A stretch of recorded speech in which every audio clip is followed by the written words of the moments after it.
The topic is Brown versus the Board of Education and segregation in public education in the South.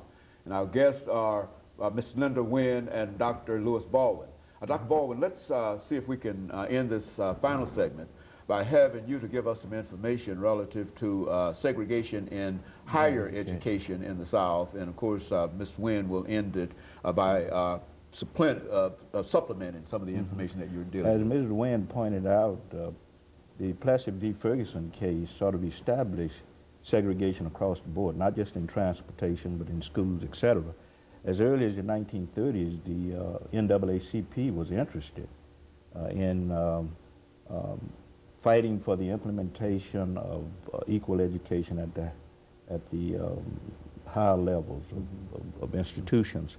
It started in the 1930s, and of course, 1954 Brown v. Board of Education was sort of a culmination of much of what had happened since that time, the 1930s. But the impact of that decision on higher education was not great in the first 10 years. Studies showed that, in the first place, the decision had to do more with public education than with private education. And most of my career, I've been associated with private institutions, interestingly enough. But when you look at public institutions, you don't see a great impact of the decision on those institutions, particularly in the South, largely because of the resistance and defiance that I talked about earlier.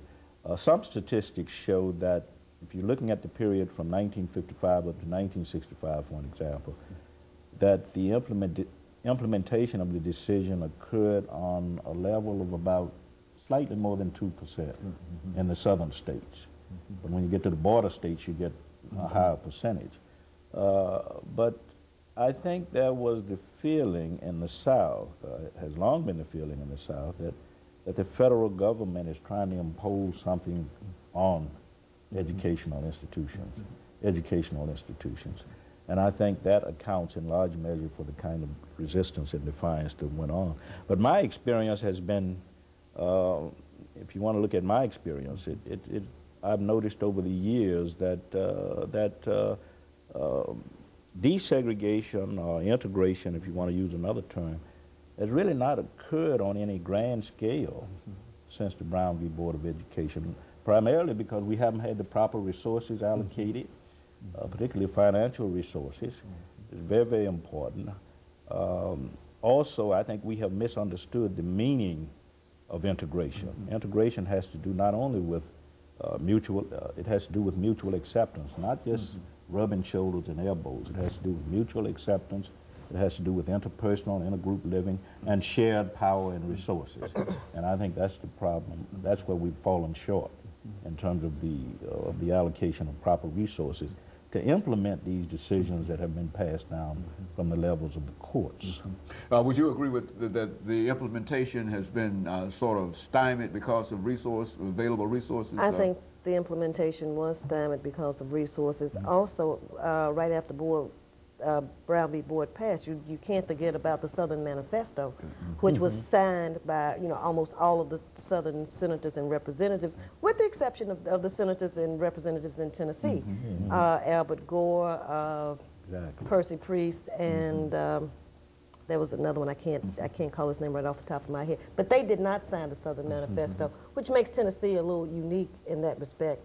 Dr. Why don't you explain what the Southern Manifesto was? Well, the Southern Manifesto was a group of Southern congresspersons coming together and vehemently opposing the decision of Brown versus Board of Education. So, that's basically, they were willing to fight Brown v. Board. And you see that later with George Wallace and several other people, governmental officials in the South, and especially the Deep South. They were not going to desegregate their schools. Dr. Baldwin used the term integrate. I use the term desegregate because I think integration applies assimilation. And I do not believe that the civil rights movement, beginning with Brown versus Board, was about assimilation. It was about choice. African Americans were denied the right of choice. So it really didn't have anything to do with people who look like me wanting to be assimilated into mainstream society. It was about a choice. If I want to go to that to Vanderbilt University. Do not deny me because I happen to have more melanin in my skin than you do. That's true. So I use the word desegregation as opposed to integration. Yeah, but I don't see it as assimilation so much. When I say integration, I know assimilation means taking on the values of the larger culture. Integration for me means mutual acceptance. It means having the right to be educated in the same environment. It means sharing power and resources. But I think assimilation would be a more of an extreme form of integration. But I think when we look at the desegregation process post-Brown v. Board, what you find is that most schools that were in African-American communities were either closed or absorbed, and you lost touch with your community base. That's true. That's true. And so that's the reason, you know, I say, you know, it's assimilation. It seems as though to me, you know, based on, you know, what I actually experienced and what I have studied, is that anything that was black was almost closed, which to me implies assimilation. It really didn't matter about the quality of Didn't what was matter going about the on. quality. It was just You know, that the two had to come together. And you know, when we look at Brown v. Board and you look at some of the new materials that have come out, look at Derek Bell's book, Silent Covenants. Yes, yes. You know, he mentions the fact that post-Brown v. Board, prior to that, black Americans did not view themselves as a race that was in turmoil and conflict. Post-Brown v. Board, especially in the last 20 years, we have heard, you know, things about the African-American community, the disintegration of the family. Oh, sure. And, you know, I tend to agree with Bell's thesis. Maybe the court should have focused on the equal, as opposed, you know, putting the separate and equal, really, and making it equal. But see, shared power is needed to do that. Right, and I agree that shared power is very much needed. But, and if you look at Charles Ogletree's book, With All Deliberate Speed, you know, it's very interesting what the court did in the 1955 decision. Good. Because Brown in the too. Brown 2, because they inserted the words with all deliberate speed, That's right. which gave the South the opportunity to do what?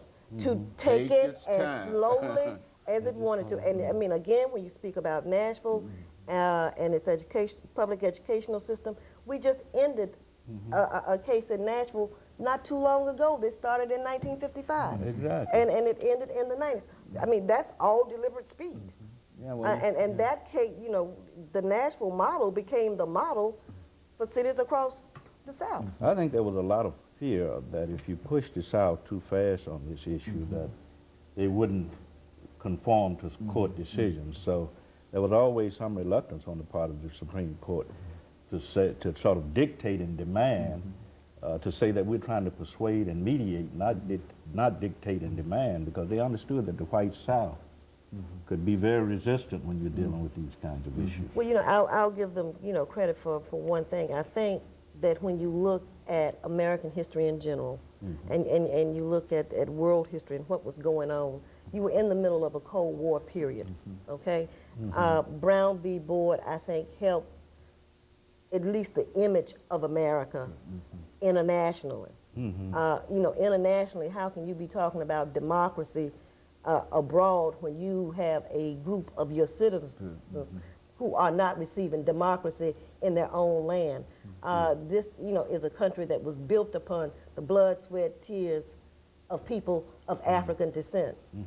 So, you know, I think it helped there. And certainly when you look at that 10-year span between 54 and 64, with the passage of the Civil Rights Act of 64, the Voting Rights Act of 65, and the Housing Act of 68, all of that helped within that Cold War period.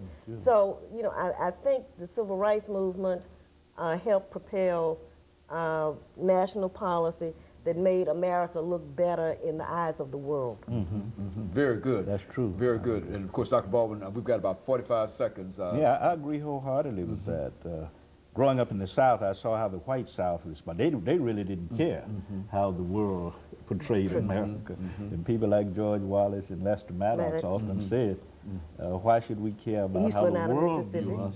We're feeding We half have of some, them. You know, yeah. So why should they? As a matter of fact, during these last 20 seconds here, let me simply say that in my own career, I can remember seeing these large signs as we passed through White the state and of colored. Virginia on Earl Warren, impeach Chief Justice Earl Warren. And of course, I think that indicated that the South was essentially against this decision. And of course, let me encourage our audience to tune in again next week for another informative edition of Comments with Dr. James Haney, where we will again talk about the issue of Brown versus the Board of Education.